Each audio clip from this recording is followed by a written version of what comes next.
Hola, Walter, ¿cómo amaneciste? Muy bien, Fer, muy bien. Acá en Argentina, después de haber estado por varios 2 semanas. países, incluso tu país, que nos hemos visto personalmente, hemos salido a cenar, compartimos lindos momentos, la verdad que fue fantástico. La verdad que Gracias por la oportunidad y siempre creo nos que fue muy veíamos, bueno para todos. le contamos a nuestros amigos que siempre con Fernando nos conocimos vía web. Comenzamos este programa de innovación todos los jueves y era uno de los sueños que teníamos era conocernos en algún Sí. momento. Mira que... ¿Sí? ¿Me escuchas? ¿Sí me Sí, escuchas? perfecto, Buenísimo, perfecto. sí. Qué bueno que llegó, mira, Walter. Y hizo falta porque estuvimos estuvimos 3 semanas fuera de línea, pero fue porque Walter andaba en sus vueltas, que ya venía para acá, estuvo aquí trabajando en Centroamérica, en 3 países de Centroamérica, Guatemala, El Salvador y Costa Rica, enseñando esto que nosotros aprendemos aquí y conocemos, que es directamente el área de innovación, y con empresas muy importantes, y creo que una empresa se vuelve importante cuando la haces importante, Walter.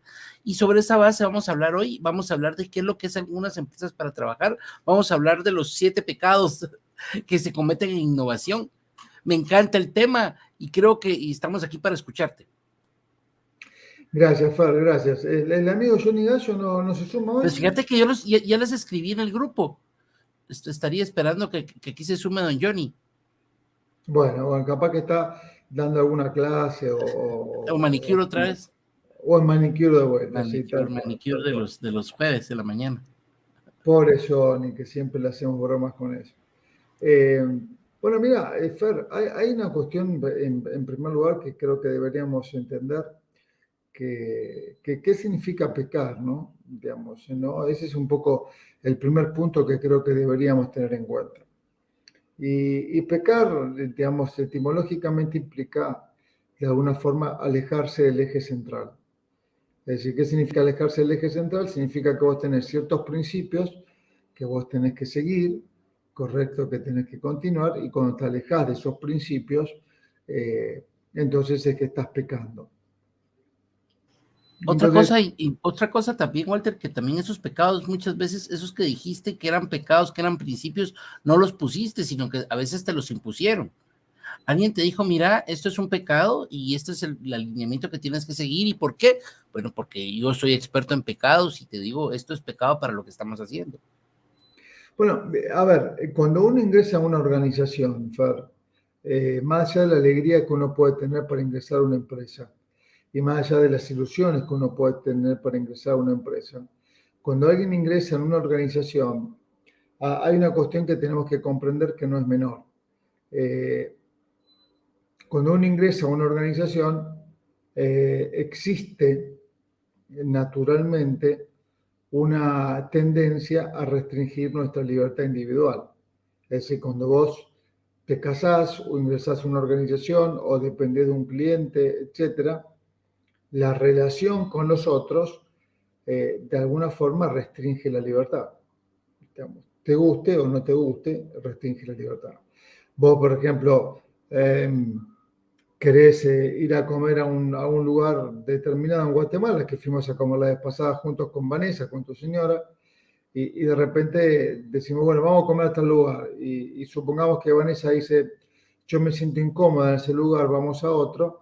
Bueno, esa libertad de elección que vos tenías para comer en ese lugar se restringe y vamos a comer a otro. Quizás tengas libertad para elegir el plato que quieras comer. ¿Se entiende el concepto? Así, bueno, Sí, claro, ajá. yo estoy acá y comemos carne, o lo que sea, como hemos comido un par de carpachos cuando estuvimos juntos. Entonces, ¿el punto cuál es? El punto es que en este conjunto de relaciones, hay relaciones que son impuestas, es decir, la visión, el propósito de la compañía, las políticas, la estructura, los procesos, los procedimientos, los sistemas de medición, ya están. Cuando vos ingresaste, dicen, bueno, esta es la forma que nosotros medimos, la forma que nosotros entendemos la estrategia de la compañía, etc. Entonces vos tenés que acomodarte a eso. Lo mismo si vos ingresás a una religión. es exactamente lo mismo. Bueno, puedes decir, Así es. voy a ser católico, pero los 10 mandamientos no me gustan, los voy a cambiar. Entonces, si en vez del 8 no me gusta, Sí, ajá. con más o menos, el 4 es discutible y el 3 creo que deberíamos revisarlo. Correcto. Entonces, pecado significa cuando te alejas del eje central en el cual vos tuviste la libertad de elegir, que ese también es otro punto importante. Vos no te casaste con Vanessa por obligación, vos te casaste con Vanessa por elección, vos Sí, decidiste casarte con ella. Casarte, juntarte, estar de novio, digamos, se entiende el concepto de decir, vos elegiste estar con ella. sí. Ujú. Lo mismo, por ejemplo, este programa de los jueves, nosotros lo hacemos con muchísima alegría porque nos elegimos mutuamente para hacer este programa. Pero vos tenés toda la libertad de decirme, mira, Walter, este es mi programa, lo cual no quiero más que estés en este programa. ¿Se entiende? Lo mismo yo puedo decir, mira, Claro. Fer, no quiero Sí, y estar si más uno en está este en un programa. lugar, uno está ahí porque eligió, que es la parte importante por eso, y hay reglas para que estés ahí. Claro, el tema es que la gente confunde elección con satisfacción. Sí, yo elijo casarme con Vanessa, con todo respeto porque es tu señora, ¿no? Yo elijo casarme con Vanessa, pensando que va a ser para bien, que voy a estar feliz, contento y un montón de condiciones más. Y después me doy cuenta que no es así. Es decir, la gente naturalmente toma decisiones eligiendo cosas que entiende a priori van a ser de satisfacción. No entiende que una elección, que tomar una decisión, no es un aspecto de satisfacción.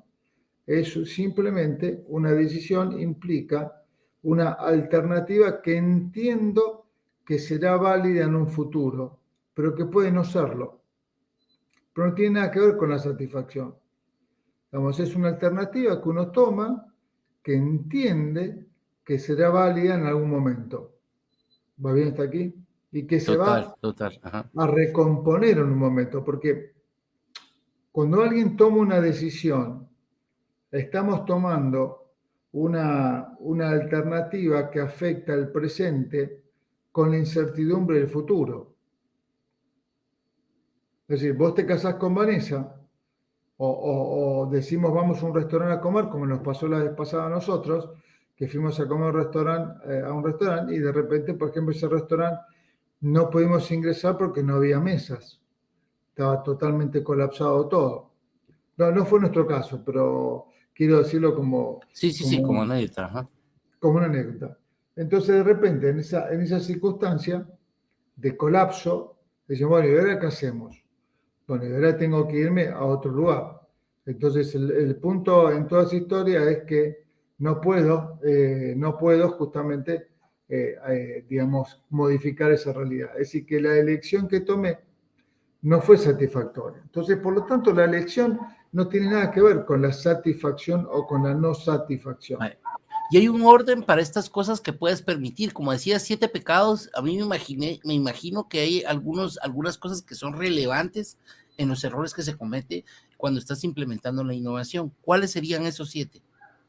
Bueno, mira, vamos a charlar sobre alguno de esos 7, ¿no? El día de hoy. Eh, Uno que me parece que es interesante poder conversar es que las empresas, si vos te fijas, compran permanentemente metodologías para innovar o para hacer mejora continua. Entonces, si vos buscas en Google herramientas, sistemas, metodologías para la mejora continua, te van a aparecer 250.000.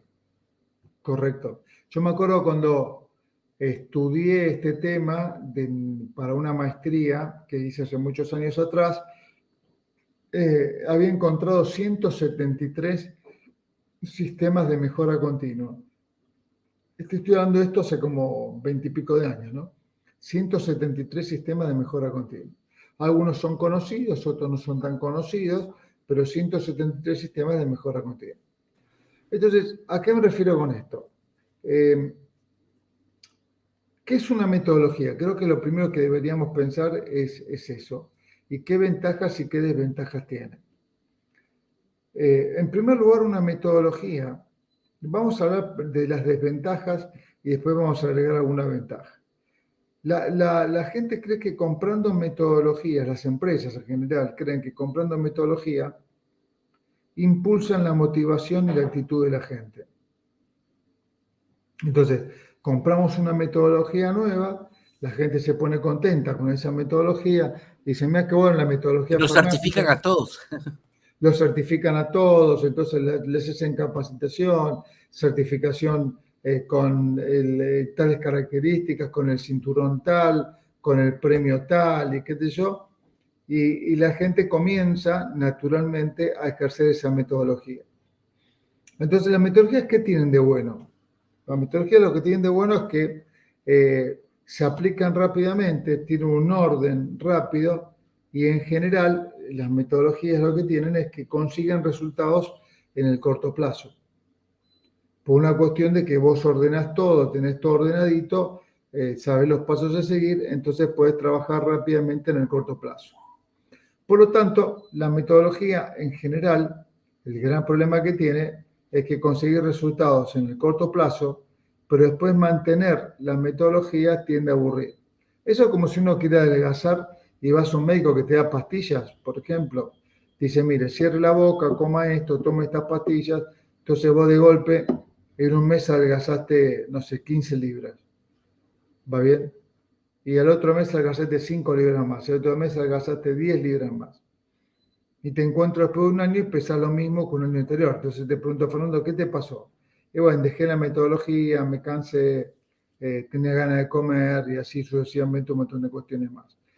Las metodologías como concepto fundamental para tener en cuenta, una metodología es, ¿estás bien, Fer? No te me mueras en el aire, por favor. Me voy a tomar una pastillita que tengo aquí de zorritones, se llama, para la tos, porque me empezó a picar la garganta, pero démosle. Vos sabés que para bromearte un poco, yo te voy a contar algo en serio. Cuando me tomé el avión para volver, hice Guatemala, Miami, Buenos Aires, ¿no? Hice escala en Miami. Y cuando hice escala en Miami, estaba esperando el avión para tomar en Miami y vos nunca me pasó, mirá que he viajado, no sé, 2,5 millones de millas tranquilamente, pero vos sabés que no me pasó nunca que en el aeropuerto se muera una persona. ¿En el aeropuerto? En el aeropuerto. ¿Sentado o cómo? ¿Infarto? Estábamos todos haciendo la fila para tomar el avión y de repente una chica empieza a gritar, ayuda, ayuda, ayuda. Entonces, de repente digo, bueno, ¿quién será el loco que dentro de un aeropuerto roba? Es decir, un lugar cerrado, se entiende el concepto Walter, a mí me cerrado. sacaron una billetera en un aeropuerto hace unos años. Bueno, pero a ver, Ajá, sí, ajá, pero no un eso, muerto. claro, pero si te saca una billetera y no te das cuenta, bueno, te das, digamos, pero yo pensé que era algo más grave, que habían golpeado a una señorita o que le habían robado la cartera, correcto, que en un aeropuerto te agarra la policía en 2 minutos. Y cuando miro al costado, miro yo, miramos todos al costado, había un señor boca abajo, correcto, un señor boca abajo, en el cual estaba caído, le hicieron respiración boca a boca, tratamiento de RCP, ¿viste ese que te golpean el pecho, te Sí, van dando un movimiento en el pecho? sí. Le pusieron un desfibralizador o algo por el estilo, tiene un nombre. Desfibrilador, algo así es el nombre, ajá. Sí, Lo que miras en las películas. tal cual, ¿viste eso que le ponen digamos, el shock eléctrico? Bueno, y aparentemente no se pudo recuperar, lamentablemente, ¿no? Pero nunca lo vi, fue la primera vez en la historia que vi eso en el aeropuerto, nunca. Entonces, en esa historia, digamos, bueno, nada. Entonces, el punto es, el Siempre lo pone punto, uno nervioso. A mí me suena también el teléfono aquí, amigo. Y a veces uno está aquí y te atienden. Ahora me estaba diciendo alguien de un deck para que hagamos cambios de pantalla desde aquí. Y me dice, lo pones en tu teléfono. Ay, madre, digo. En mi teléfono cada rato me entran llamadas. Estoy haciendo algo, seguramente me van ahí. y Pues sí, yo Walter. me olvidé de bajar el volumen y lo tengo No acá te como preocupes. 1,5, No te así que preocupes, es parte de trabajar en casa. Sí, y es parte de trabajar también en vivo, ¿no? Que ese es el punto, aunque todo es streaming ahora. Bueno, entonces el primer punto fundamental como pecado es confundir los métodos con actitud de los trabajadores y confundir los métodos como innovación o mejora continua. Porque los métodos en general impulsan de alguna forma ese espíritu que la gente necesita para poder moverse y para poder hacer cosas diferentes. Pero un método es, recordemos que cualquier método es el pensamiento de un tercero que uno aplica. Si el método es la síntesis del pensamiento de un tercero. ¿Va bien hasta aquí? Cuando yo te digo, este es el método, vos me decís, mira, el método que yo utilizo para hacer streaming es este, significa que vos investigaste un montón de cosas diferentes y llegaste a una conclusión. ¿Estamos de acuerdo hasta aquí? Bueno, el punto es que ese estudio, esa investigación para llegar a esa conclusión, eso lo tenés vos en tu cabeza. Nadie lo puede tener. Entonces, muchas veces la gente que hace métodos se choca con esa realidad porque no sabe cuál es el límite de los métodos.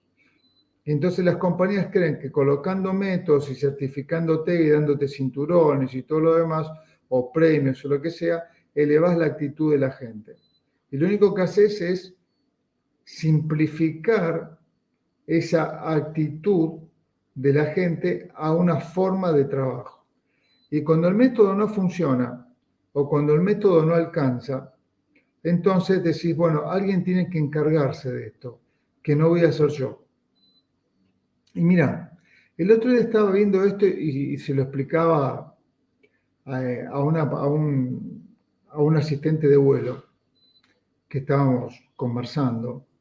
Y vos fíjate, por ejemplo, cuando dicen, bueno, usted coloque la maleta en el avión, en el aeropuerto, de tal manera. Ahora te están pidiendo que pongas la maleta en forma horizontal en el overhead compartment, en el cosito que está Sí. arriba, ¿viste? Que lo pongas arriba, ¿correcto? Y después que pones la maleta te dicen, gírelo y póngalo en forma vertical, ¿no? Entonces, poniéndolo en forma vertical, ¿qué es lo que ocurre? Tenés más posibilidades de colocar maletas arriba. ¿Va bien? Si vos colocas las maletas así, una segunda maleta arriba no entra. Entonces queda un espacio vacío Sí, ajá, que ahí se sí cabe desperdicia. mejor. Entonces, si vos colocas la maleta en forma horizontal y la girás hacia un lateral izquierdo o derecho y la pones vertical, entonces permitís el acceso a más maletas. Entonces la gente, ¿qué es lo que hacía? Tiraba la maleta y cuando la quería girar se le complicaba un poco y la soltaba y la tiraba así como venía, ¿no? Entonces este señor se enojaba, dice, ¿qué cuesta hacer este giro? No cuesta absolutamente nada. Entonces yo le explicaba, le digo, mira, hay una cuestión importante con los métodos. Cuando los métodos no están incorporados en la gente o no les interesa, ¿correcto? El método tiene esa capacidad de generar en la gente que en la no plenitud, en el no complementar, en el no finalizar el método como corresponde, hay alguien que lo va a hacer por él. Es decir, el método tiene la particularidad que el que no le entiende o no le interesa, tiene la particularidad de que alguien le va a dar conclusión, le va a dar fin a tu forma incompleta de hacerlo. Entonces tiene que venir el asistente de vuelo, agarrar tu maleta, girarla en forma vertical y acomodarla. ¿Correcto? Entonces, si yo paso registro después, supongamos que yo subo un avión y soy el inspector del registro de maletas. Vamos a inventar un puesto laboral. ¿Va bien? Y miro, ¿correcto? Indudablemente que voy a mirar todas las maletas, las voy a mirar perfectamente bien acomodadas. Y voy a decir, la gente sigue el método, porque están todas bien acomodadas. Lo que la gente de inspector de maletas, insisto con este puesto inventado, va a observar es que todo está correcto. Lo que no observa es que para cumplimentar ese método se ocuparon más espacios de tiempo de personas que no deberían haberlo hecho. Es decir, una de las condiciones que tienen los métodos negativas, entre muchas condiciones que tienen negativas, es que la finalización de la plenitud del método entre las personas desinteresadas o entre las personas que Pero, no... Walter, solo aquí, y sé que si no tengo un método, ¿cómo lo hago? O sea, si no tengo un método, por ejemplo, el Scrum, el Lean Six Sigma, si no tengo un método, entonces, ¿cómo lo monto? Porque no sé qué paso seguir. Un método me garantiza que tengo un paso tras otro, pero si no tengo ese método, ¿hacia dónde? O sea, ¿cómo ordeno las cosas? ¿Cómo lo voy? ¿Cómo no uso la experiencia de algo porque le funcionó a otra empresa que hace lo mismo que yo? ¿Cómo es sé que cultura y todo lo demás, pero ¿cómo lo hago si no tengo algo para ordenarlo? El punto fundamental en esta historia, Fer, no es que hay que evitar los métodos, no es que hay que eliminar los métodos. Lo que a mí me preocupa es que las personas entiendan los métodos como el fin del pensamiento. Eso es lo que me preocupa.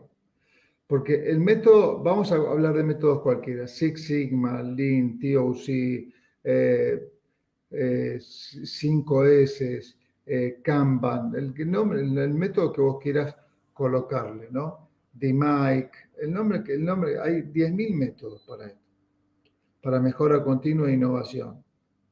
El punto es que cuando vos entendés que el método es el límite de tu pensamiento y que el método te permite a vos abandonar el sistema porque alguien lo va a completar, entonces ahí es peligroso. ¿Se entiende? Si yo hago las cosas más o menos y alguien las completa por mí, correcto, para completar el método, entonces decimos, bueno, genial, bárbaro, ningún inconveniente, alguien lo completó por mí. Y hasta ahí la cosa funciona.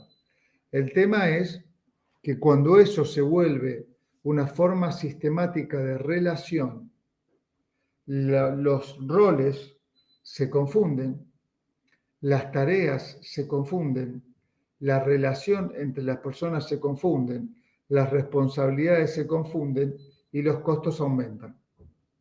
Entonces yo no estoy en contra del método.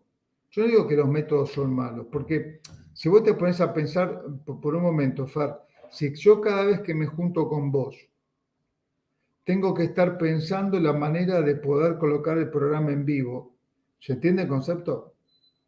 Y tengo Sí. que estar analizando cada paso que voy a dar, bueno, indudablemente voy a perder tiempo. El método sirve para ganar tiempo, para que la gente no pregunte, para que la gente no se comunique entre ella sin necesidad de hacerlo. Si yo conozco el método, ¿necesito hablar con vos? No. Es decir, No, ya está si todo vos, ordenado, sabes qué tenés que hacer y lo vas a hacer. claro, es decir, vos cada vez que haces tu programa en vivo, no le preguntás a Vanessa cómo hacer tu programa en vivo. Vos entrás a tu computadora, apretás los botones que tenés que apretar, armás todo lo que tenés que armar y arranca tu programa en vivo. Correcto, hasta aquí. No tenés que estar consultando a Vanessa, consultando al proveedor, consultando. Directamente arranca el programa. Es decir, que el método en ese sentido es valioso, porque ahorra tiempo, ahorra energía mental, ya sabes qué tenés que hacer y un montón de condiciones más. Es decir, que un método es productivo. Eso no tiene discusión. Donde yo me paro frente al método es que cuando el método y tu forma de pensamiento se igualan, entonces ya ahí no hay función creativa. Ahí es donde me paro, el Solo peligro. seguís el ritmo y no pones nada adicional porque ya está hecho. ¿Para qué voy a descomponer lo que está compuesto? Claro, Y tal solo cual. seguís eso y ya dejaste de crear. Se pierde la inspiración, se pierde la creatividad, se pierde imaginar nuevos conceptos, se pierden alternativas. Y eso es lo peligroso de toda esta historia. Eso realmente es lo peligroso. Lo peligroso es cuando la gente comienza a ver al método como su límite posible de pensamiento.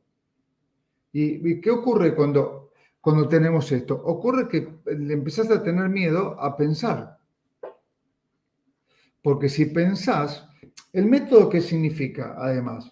El método significa experiencia que ya está aprobado, que está aprobado institucionalmente, que teóricamente lo hizo personas que piensan mejor que vos. ¿Va bien? Por eso vos estás comprando un método, porque si compro el método Fernando, porque teóricamente Fernando en este sentido es más inteligente que yo, tiene más experiencia que yo, tiene unas virtudes diferentes a la mía, y así podemos agregar un montón de condiciones. ¿Hasta ahí vamos bien? Sí, en la ¿Correcto? línea. Ajá, sí, sí, sí. Entonces digo, bueno, Fernando es un fenómeno porque tiene todas esas condiciones. Entonces, si yo me pongo a pensar diferente a Fernando, que él es un investigador de esta temática, indudablemente voy a estar perdiendo mi tiempo muchas veces. Entonces me relajo en el pensamiento de Fernando. Es decir, me relajo, me refiero como lo llaman ustedes, relajo sería como una forma de... Sí, relajo, se usa la misma palabra, tal cual como le estás usando. Relajo es un desorden. Tal cual, al pensamiento de Fernando. Y ahí está. Entonces, mientras Fernando piense, a mí me van las cosas bien. Pero ¿qué pasa cuando la realidad supera el método? Porque no hay método que no supere la realidad. Si vos te fijas, todos los métodos científicos, correcto, que yo tengo mi discusión con los métodos científicos, no sé si con los métodos científicos o con los científicos, pero en toda esta historia, si vos te puedes analizar por un segundo, vas a ver que los métodos van cambiando con el tiempo para poder analizar las cosas mucho mejor. ¿Se entiende el concepto? Sí, por ejemplo, Entonces, hay aquí asociación de Project Management y hay una sesión de Scrum y todo, y constantemente están sacando, hace poco estoy viendo una persona que es lo de Project, que hizo un video de los nuevos lineamientos que pusieron, y dice, miren, aquí hay unas plantillas que tenían, esas las que usan en tal empresa, eso me sirve mucho, y sacó tres distintas plantillas y aquí las colocó, y dije, oh, o sea, alguien vino, se tomó, miren, esto me funcionó y se los colocó y lo pusieron en su libro que entre todos arman todos los años. O sea, claro, interesante porque va a un cambio. totalmente. Y eso está bueno porque esa persona que agrega algo significa que estuvo pensando sobre el método que plantea el PMI o la que sea, o la institución que sea. Entonces dice, miren, el PMI plantea esto. Por ejemplo, cuando el PMI nació, tenía 3 restricciones. Hoy tiene 6, ¿no? Explica 6 restricciones, de las cuales yo no estoy de acuerdo, no, digamos, las cuales me parece que, digamos, yo no estoy tan de acuerdo con esas restricciones. Y entonces, yo tengo en el Nipkin Institute, tenemos nuestras propias restricciones. Pero el punto en toda esta historia, Fer, el punto en toda esta historia es que alguien dijo, ¿esto que tiene el PMI es suficiente o podemos agregar algo diferente? ¿Va bien hasta aquí? Ese es el punto. Se me está congelando la imagen, Fer. No sé No, por qué. es el internet que nos está dando problemas. ¿Me escuchas? ¿Sí me escuchas? Sí, sí, yo te escucho Sí. perfectamente. Sí, yo te miro bien, pero seguramente allá donde estás te está dando problema el internet. Es parte de. Eh, sí, voy a intentar a ver si cambio el internet, a ver si me permitís, a ver si funciona un poco mejor. Eh, la Dale, internet. dale, Entonces, dale, dale, salte y vuelve a entrar. Yo aquí me encargo. no, no, no, no, no te preocupes, Estás yo en eso. puedo Listo. entrar y salir sin ningún inconveniente. Entonces, Buenísimo. ¿entendés, Fer, lo que te digo? Lo que Sí, da sí, sí. miedo en toda esta historia, Fer, lo que da miedo es que el método opaque nuestra capacidad de pensamiento. Lo que ¿Se pasa, entiende? y yo creo que es como parte de uno en un momento dado, por ejemplo, ahorita estabas diciendo esto de la transmisión. Yo sigo una metodología, ahorita, por ejemplo, diseñé, espérate, por aquí nos están haciendo unos comentarios. Rocío, ahí está Rocío. Hola, Rocío, un fuerte abrazo. Muchísimas gracias, qué bueno verte. Se escucha perfecto, dice Walter. Sí, Walter se quedó parado, miren, ahí está. Ya estás, Walter. Estoy. Estás de vuelta. Estás de vuelta. Gracias, Rocío. Ahí estamos. ¿Mejor ahora, Fer? ¿O Perfecto, igual? perfecto. No, perfecto, estamos bien. Ahí está, se te mira bien. Entonces, te decía, uno de los problemas más grandes es que uno de los problemas más grandes es que cuando esto ocurre, correcto, cuando esto ocurre, el problema grande que tenemos es que estamos frente a una realidad que nos supera. Y uno dice, ¿en qué nos supera esta realidad? Nos supera justamente en decidir o tomar decidir que el pensamiento de un tercero es el que va a regir mi pensamiento. Eso es aterrador desde todo punto de vista. ¿Entendés? Es tremendo. ¿Va bien hasta aquí?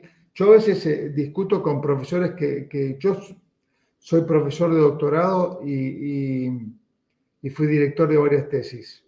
Y de repente hay profesores que si no tienen ciertas condiciones que plantean los doctorados, por ejemplo, no permiten que el doctorando pueda recibirse. Y hay trabajos espectaculares que por un tema metodológico no los aceptan. Vos fíjate que, por ejemplo, mira, te doy un Eso es caso terrible concreto. y en todas partes aquí pasa por la tesis. No dejó bien el margen. Mire, esto no es lo que normalmente se haría en esto, el margen del lado izquierdo, o mire, debió cambiar esto porque esto no tiene una secuencia. Y la persona resolvió un problema y le dicen que no. Bueno, por eso te digo, mira, cuando hablemos de mentes brillantes como la de Friedrich Nietzsche, cuando él hace su tesis doctoral, ¿correcto? Él la presenta y es rechazada porque no tenía los modelos del momento para hacer el doctorado. Y él escribe un libro que se llama La Galla Ciencia, correcto, que después terminan dando el doctorado honoris causa, digamos, ¿no? Le terminan dando el doctorado por dárselo para jubilarlo, porque como creían que estaba loco, lo jubilaron a los 30 años, creo. Que es una jubilación mínima para que pueda comer, correcto, a los 30 años. Pero el punto fundamental en toda esta historia es que Friedrich Nietzsche digamos, hizo una tesis doctoral a su estilo y no le importó lo que estaban ahí. Entonces, el punto fundamental en esto es que cuando todo método en las compañías creen que es estimulado o que estimula la aptitud de los trabajadores, es una mentira enorme. Un método lo único que hace es favorecer a las empresas a la que la gente haga las cosas ciegamente, con mayor nivel de velocidad y para que aumente su rendimiento. Esa es la realidad. Todo el resto es historia. ¿Correcto? Es historia. Las empresas no les importa que su gente piense en general. ¿Correcto? Lo que les importa es que la gente, naturalmente, Cumpla con un ¿correcto? objetivo. Claro, tal cual. Haga más en menos tiempo. Entonces, es una carnicería. Entonces, los métodos, después dicen, no, pero estoy colocando métodos para innovar. Vos fíjate la crueldad del sistema, ponete a pensar por un segundo, que para poder escapar de un método que no funciona, compran otro método. Entonces, el método Fernando dejó de funcionar. Listo. Ahora pasamos al método Rocío. Listo. El método Rocío dejó de funcionar. Ahora pasamos al método Johnny Galo. El método dejó de funcionar. Ahora pasamos al método Ana Silvia, nuestra otra amiga allá de Guatemala.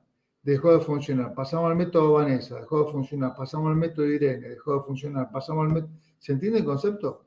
Es decir, que para escapar de un método, me meto en otro. Es decir, para escapar de un matrimonio que me fue infeliz, me caso con otra persona para tratar de que el matrimonio sea feliz. Y cuando no me va bien con esa persona, me caso con una tercera para que sea feliz. Entonces, y cuando las cosas salen mal y que me caso con 10 matrimonios y no me va bien, entonces me caso con un hombre de mi mismo género, correcto, para ver si con esto cambia Para ver si ahí sale. y sale. Entonces cuando veo que estoy con 10 hombres del mismo y tengo la misma situación, digo, bueno, entonces me voy a casar con una mujer que de otra religión. Y así, pero digamos, siempre es el mismo método, no salimos de ahí. ¿Entendés? Entonces, siempre buscamos mejorar el método con otros métodos, en vez de con el pensamiento propio, lo cual también llegamos a otra conclusión, que no es un tema menor. Las empresas, con esta persecución de los métodos, se vuelven deshonestas en sí mismas. No, decís, ¿en qué se vuelven deshonestas? Y fíjate que hay una cuestión que es muy interesante analizar. Mira, a ver si compartís. O no, puedes no compartir.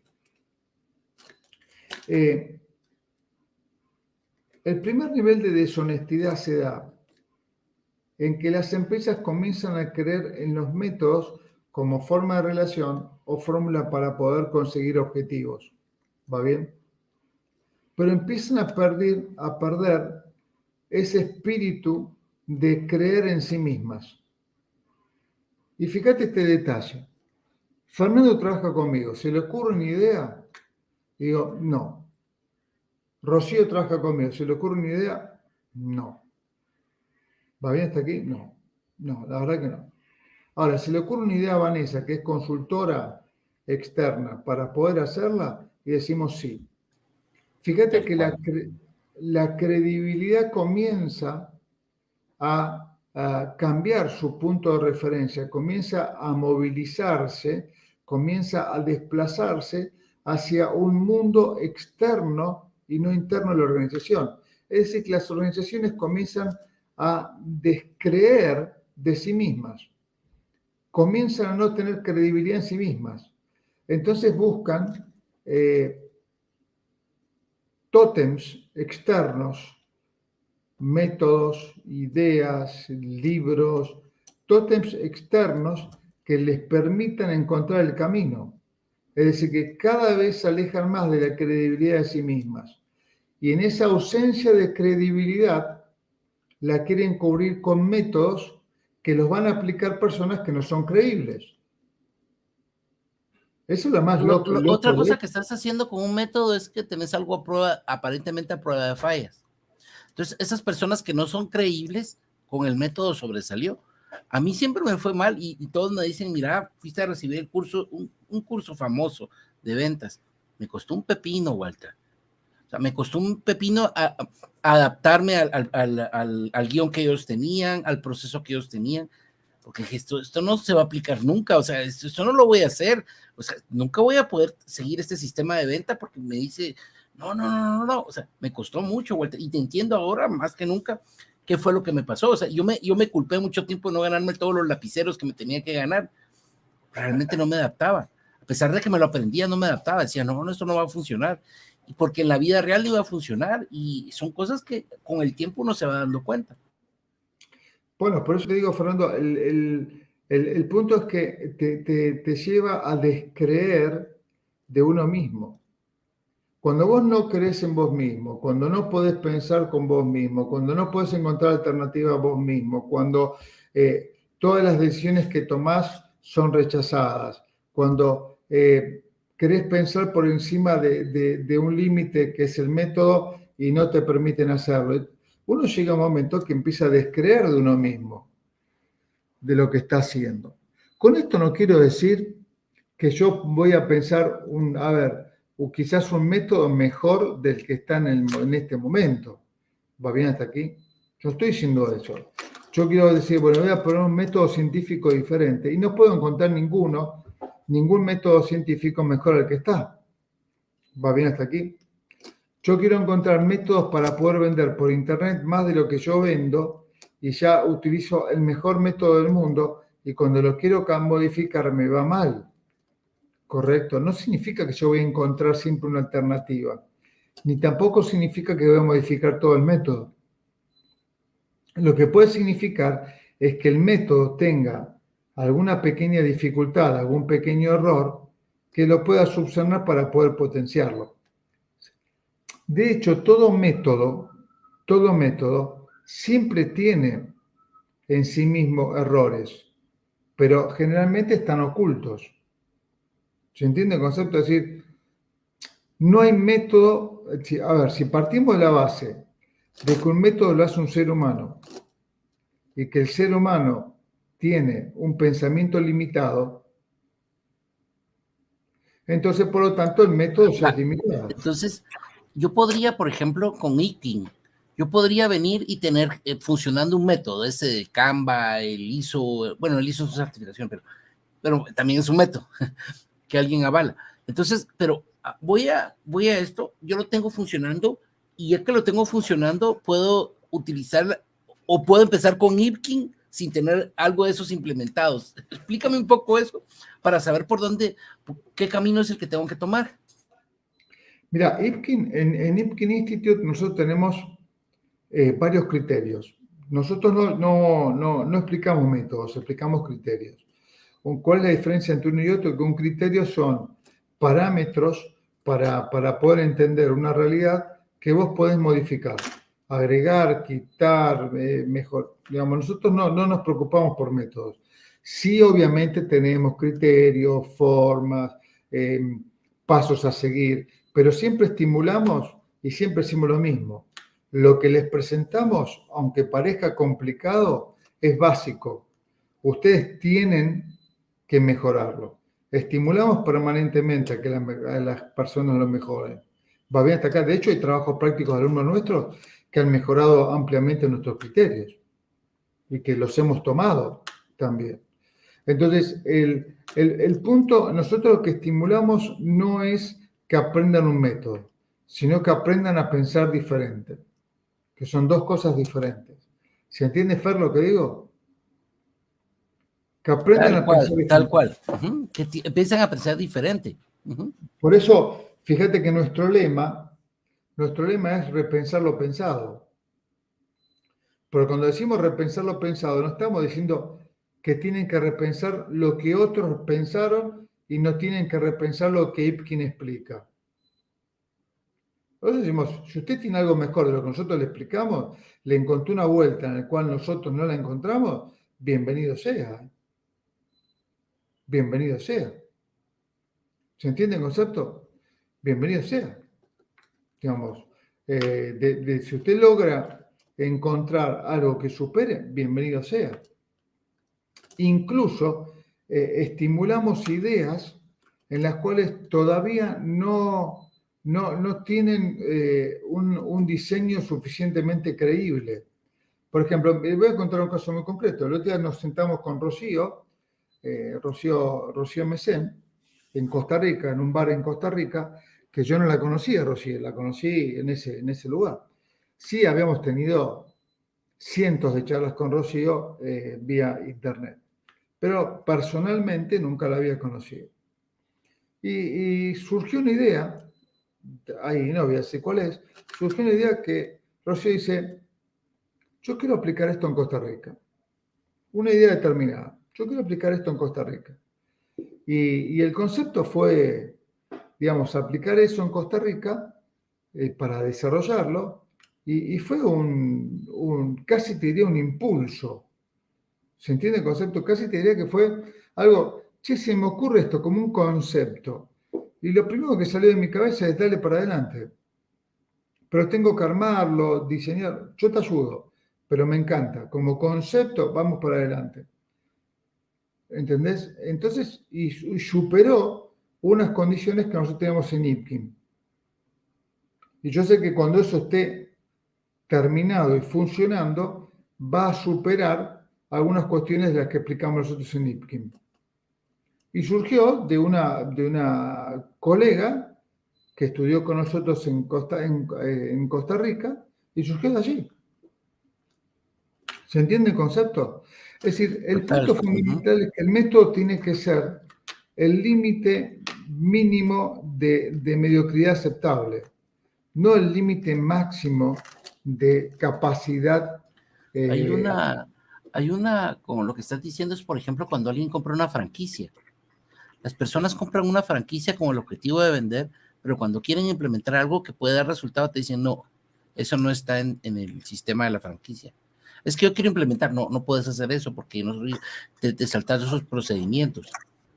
Claro. Pero es que eso tú lo diseñaste en México y aquí estoy en El Salvador. Sí, pero aquí no lo haces, aquí no se puede hacer porque la franquicia te manda a hacer esto y te voy a restringir. Voy a que es lo mismo, exactamente lo que estás diciendo, y tiene todo el sentido del mundo. O sea, puede servir, pero las innovaciones pueden ir creciendo poco a poco. Si la gente puede pensar y no se atiene solamente a lo que le diste. Entonces las cosas van cambiando. Mirá, yo te voy a contar algo. Cuando vino McDonald's a Argentina vino McDonald's, Pampernick y Burger King, ¿no? Pampernick, hay muchos que ni se acuerdan, fue el primer McDonald's, Pampernick, correcto. Era un orangután que tenían como publicidad, que fue hace 30 años que vino a Argentina más, 35 años que vino a Argentina, y le fue mal. ¿Y por qué le fue mal? Por muchas razones. Era sucio, no, por un montón de razones, pero le fue mal. Pero tenía una cuestión, Pampernick, que la tuvo McDonald's al principio en Argentina y en varias partes del mundo, que vos decías, ¿qué tal? ¿Cómo le va? ¿Quiere una hamburguesa? Sí, ¿cómo no? ¿Cuál quiere? Quiero la McFernando. Bueno, fenómeno. Listo, la McFernando viene con carne, viene con repollo, viene con cebolla, viene con, no sé, con bacon, viene con salsa de tomate y viene con un huevo. Bueno, pero el huevo no lo quiero, porque me hace mal. Y la gente de McDonald's te decía, lo lamento mucho, es así Sí. Ajá. el huevo va, Terrible. pero me hace mal el huevo, sacalo. No. Sí, Entonces, ¿qué así es. dice la gente? Listo, no voy a McDonald's, no compro. Y si voy a otro lugar. Entonces, después de un tiempo, internacionalmente tuvieron que decidir que en algunos países latinos la gente pudiese elegir Los ingredientes de su los comida. ingredientes. Correcto. Entonces, ¿qué pasaba? No quiero huevo, no quiero tomate, no quiero Pasó queso. algo aquí hablando de McDonald's. Aquí hay, no sé si viste, hay unos McCafé. Y eso fue una implementación de la señora de acá, porque como nadie la miraba, ella lo hacía. Y de repente McCafé fue un éxito y ahora lo hace, tienen diferente. Igual la cajita feliz inició aquí en Guatemala, porque la señora Cofiño, que en paz descanse, ella vino y se le ocurrió que qué le daba a los niños, empezó y le ponía un juguetito y eso provocó la alianza con Mattel y todo, y empezó desde aquí, empezó innovación. Walter, ya vamos llegando al final de esto. Yo aprendí mucho y creo que ustedes que están del otro lado, que de haber escuchado algunas cosas que Walter nos compartió, creo que una de las cosas principales es, lo que pasa con la metodología es que cierra la oportunidad que la gente desarrolle cosas nuevas. Yo creo que esa es la base de que implementes algo de innovación que la gente siempre pueda pensar diferente y que la metodología, en lugar de servir para frenarlos, sirva para darles un empujón más adelante. Totalmente. Y hemos visto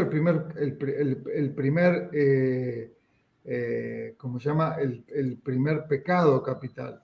Todavía nos faltan ver 6 más. Así que la semana que viene vamos a tener que juntarnos a ver algunos pecados más. Excelente. Pero es impresionante cómo se equivocan las compañías implementando este tipo de cuestiones. Inclusive lo ves cuando aplican tecnología. De repente cuando aplican tecnología creen que poniendo una app todo sale, todo es Sí, correcto. el bendito SAP, que es una belleza, pero se detiene y les cuesta demasiado porque la gente deja de pensar y se mantiene en una misma línea. Walter, gracias. Ya vamos terminando con esto. Gracias a ti porque estuviste ahí del otro lado. Por favor, comparte esto, cuéntaselo a los demás. Aquí estamos nosotros para aprender y seguir adelante, porque la innovación es un proceso que crece y que crece día con día. Y aquí los jueves te hablamos sobre esto. Un fuerte abrazo. Nos vemos el próximo fin de semana. Adiós, Walter. Gracias, querido amigo. Un gran abrazo. Un abrazo, adiós.